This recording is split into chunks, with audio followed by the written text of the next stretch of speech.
ଶ୍ରୀକ୍ଷେତ୍ର ଇତିହାସ ହବ ଗୋଟିଏ ଆଉ ଏକ ପୃଷ୍ଠ ମଣ୍ଡନ ହେବ କାଲି 17 ତାରିଖ ଏବଂ ସପ୍ତମୀ ତିଥି, ଯାହାକି ଏକ ଆଗାମୀ ଦିନରେ ଅନେକ ମାନଙ୍କ ପାଇଁ ଏକ ଉଦାହରଣ ସାଜିବ ଯେ ଏହି ଦିନରେ ହିଁ ଏକ ଶ୍ରୀମନ୍ଦିରର ପରିକ୍ରମା ପ୍ରକଳ୍ପର ଉଦ୍ଘାଟନୀ କାର୍ଯ୍ୟକ୍ରମ ମାନ୍ୟବର ମୁଖ୍ୟମନ୍ତ୍ରୀ ନବୀନ ପଟ୍ଟନାୟକଙ୍କ ଦ୍ୱାରା ହେଇଥିବା ତେଣୁ ଇତିହାସ ନିଶ୍ଚିତ ଭାବରେ ଆଗାମୀ ଦିନରେ ଏହି ଦିନକୁ ନିଶ୍ଚିତ ମନେ ରଖିବ ଏବଂ ସମସ୍ତ ଭକ୍ତମାନେ ଜଗନ୍ନାଥ ପ୍ରେମୀମାନେ ତାକୁ ନିଶ୍ଚିତ ଗ୍ରହଣ କରିବେ।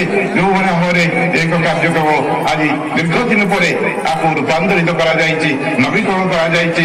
ଚତୁଃପାର୍ଶ୍ୱରେ ଥିବା ମଠ ଗୁଡ଼ିକ ମଧ୍ୟ ଆଜି ସୁସଜ୍ଜିତ ହେଇଛି ଖାଣ୍ଡିଲାଇଟ ପଥର ଦ୍ୱାରା ଏବଂ ଏପରି ଭାବରେ ସୌନ୍ଦର୍ଯ୍ୟକରଣ କରାଯାଇଛି ଏବଂ ମନ୍ଦିର ପରିକ୍ରମା ମନ୍ଦିର ଦର୍ଶନ କରିବାକୁ ଆସୁଥିବା ଭକ୍ତମାନେ ମଧ୍ୟ ଏବଂ ମଠ ଗୁଡ଼ିକ ଦର୍ଶନ କରି ସେ ମଧ୍ୟ ଆତ୍ମତୃପ୍ତି ଲାଭ କରିବେ, ଆନନ୍ଦିତ ହେବେ ଏବଂ ଆଧ୍ୟାତ୍ମିକତାର ଏକ ବାତାବରଣ। ଆଜି ଏଭଳି ସୁନ୍ଦର ଦୃଶ୍ୟ ଶ୍ରୀକ୍ଷେତ୍ର ପୁରୀରେ ଆଜି ହେଉଛି 17 ତାରିଖ ଲୋକାର୍ପଣ ହେବା ମହାପ୍ରଭୁଙ୍କର ଶ୍ରୀମନ୍ଦିର ପରିକ୍ରମା ପ୍ରକଳ୍ପ, ଯାହାକୁ ଭକ୍ତ ଶ୍ରଦ୍ଧାଳୁଙ୍କ ପାଇଁ ଉତ୍ସର୍ଗ କରିବେ ମୁଖ୍ୟମନ୍ତ୍ରୀ।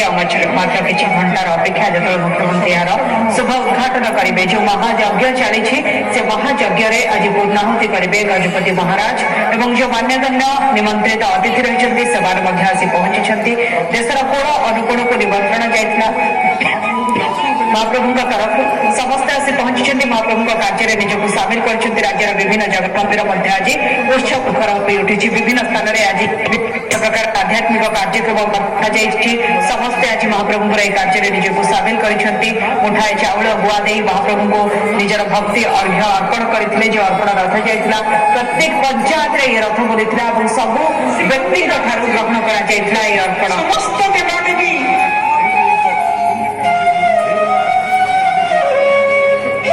ଯଜ୍ଞ ମନ୍ତ୍ର ପାଠରେ ଆଜି ପ୍ରକମ୍ପିତ ହେଉଛି ପୁରା ଶ୍ରୀକ୍ଷେତ୍ର। ବିଭିନ୍ନ ସ୍ଥାନରେ ଆପଣ ଚିତ୍ର ଦେଖିପାରୁଥିଲେ। ସେ ରାଉରକେଲା କଥା କୁହନ୍ତୁ, ଜୟପୁର କଥା କୁହନ୍ତୁ, ବାଲେଶ୍ୱର କଥା କୁହନ୍ତୁ, ଏ ସବୁ ସ୍ଥାନରେ ଗୋଟେ ଉତ୍ସବ ମୁଖର ଆଧ୍ୟାତ୍ମିକ ପରିବେଶ। ବିଭିନ୍ନ ସ୍ଥାନରେ ଆଜି ବହୁତ କାର୍ଯ୍ୟକ୍ରମର ଆୟୋଜନ କରାଯାଇଛି, ଲାଇଭ ଷ୍ଟ୍ରିମିଂ କରାଯାଇଛି। ସମସ୍ତେ ଘରେ ବସି ସେ ନିଜ ଅଞ୍ଚଳରେ ଶ୍ରୀକ୍ଷେତ୍ରରେ ଏହି କାର୍ଯ୍ୟକ୍ରମକୁ ଉପଭୋଗ କରିପାରୁଛନ୍ତି, ମହାପ୍ରଭୁଙ୍କର ଦର୍ଶନ ବି କରିପାରୁଛନ୍ତି।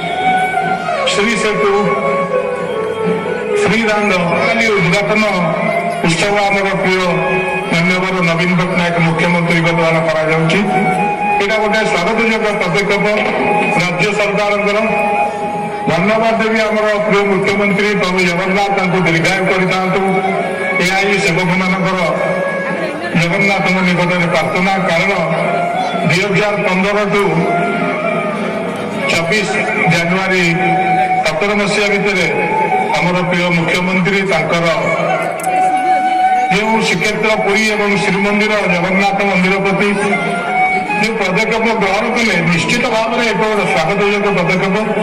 ଇଏ ଗୋଟେ ଐତିହାସିକ ପଦକ୍ଷେପ। ନିଶ୍ଚିତ ଭାବରେ ଇତିହାସ ଏକୁ ଜଗନ୍ନାଥ ପ୍ରେମୀ ଜଗନ୍ନାଥଙ୍କ ଇତିହାସ ଏକୁ ମନେ ରଖିବ।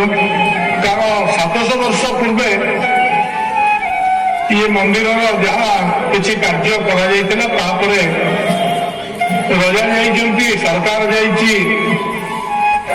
कौन लोक चिंता कर जगन्नाथ मंदिर उन्नति करवा और जगन्नाथ मंदिर चारिपट जो मेघनाथ पाचेरी की घेरी रही व्यक्तिगत व्यक्ति विशेष व्यक्ति दुकान बजार ताकू जो भाव पदक्षेप नहीं जो सौंदर्यकरण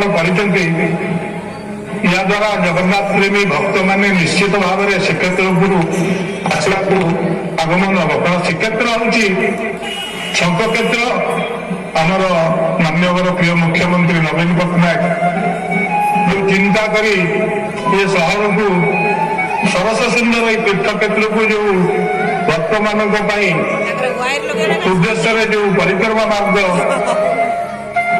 उन्मोचन करुँच निश्चित भाव में जगन्नाथ प्रति बहुत आशीर्वाद। कारण जगन्नाथ न चाहिए कि पत्र हमें नहीं ଏଗୁଡିକ ଆମେ ସେବାୟତ ମାନେ ଭଲ ଭାବେ ଜାଣିଛୁ, କାରଣ ଜଗନ୍ନାଥଙ୍କ ବିନା କୌଣସି କାର୍ଯ୍ୟ ହବା ସମ୍ଭବପର ନୁହେଁ। କିନ୍ତୁ ଜଗନ୍ନାଥ ନ ଚାହିଁଥିଲେ ଏତେ ଏତେ ବଡ କୋଠା ବାଡି ମଠ ବାଡି ଯୋଉମାନେ ମଠ ବାଡି ଥିଲା, ଯୋଉଟା କି ଜଗନ୍ନାଥ ସଂସ୍କୃତିର ଜଗନ୍ନାଥଙ୍କ ସେବାରେ ଯେମିତି ସେବକ ଗୋଟେ ଟଙ୍କାର ଗୋଟେ ପାର୍ଶ୍ୱ ହେଲେ ମଠବାଡି ଗୋଟିଏ ହଉଛନ୍ତି ଆଉ ଗୋଟିଏ ପାର୍ଶ୍ୱ। ଏ ମଠବାଡି ଗୁଡିକ ସବୁ କିଛି ଫଳ ପ୍ରକୃତି ଲୋକ ତାକୁ ମାଡ଼ି ବସିକି ନେଇଯାଇଥିଲେ, ଦଖଲ କରିଥିଲେ। କିନ୍ତୁ ଯାହା ହଉ ସରକାର ତାକୁ ମୁକ୍ତ କରି ସେ ମଠର ସୌନ୍ଦର୍ଯ୍ୟ, ତା ବିଜେସ୍ଥଳୀ, ତା ରୋଷେଇ ଘର ଏଗୁଡିକ ଯୋଉ ସଂରକ୍ଷଣ କରିଛି, ବହୁତ ସୁନ୍ଦର କରିଛି। ଇଏ ନିଶ୍ଚିତ ଭାବରେ ମଠ ସଂସ୍କୃତି ସହିତ ଜଗନ୍ନାଥ ସଂସ୍କୃତି ସହିତ ମଠ ସଂସ୍କୃତିର ମଧ୍ୟ ପୁନରୁଦ୍ଧାର କରାଯାଇଛି। ଇଏ ଗୋଟେ ସ୍ୱାଗତ ଯୋଗ୍ୟ ପଦକ୍ଷେପ।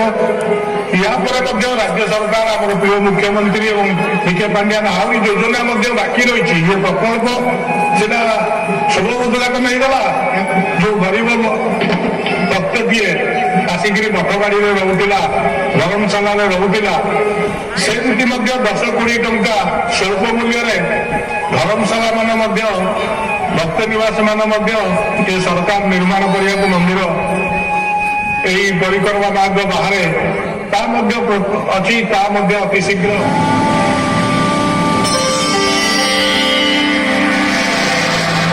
ଶ୍ରୀ ଜଗନ୍ନାଥ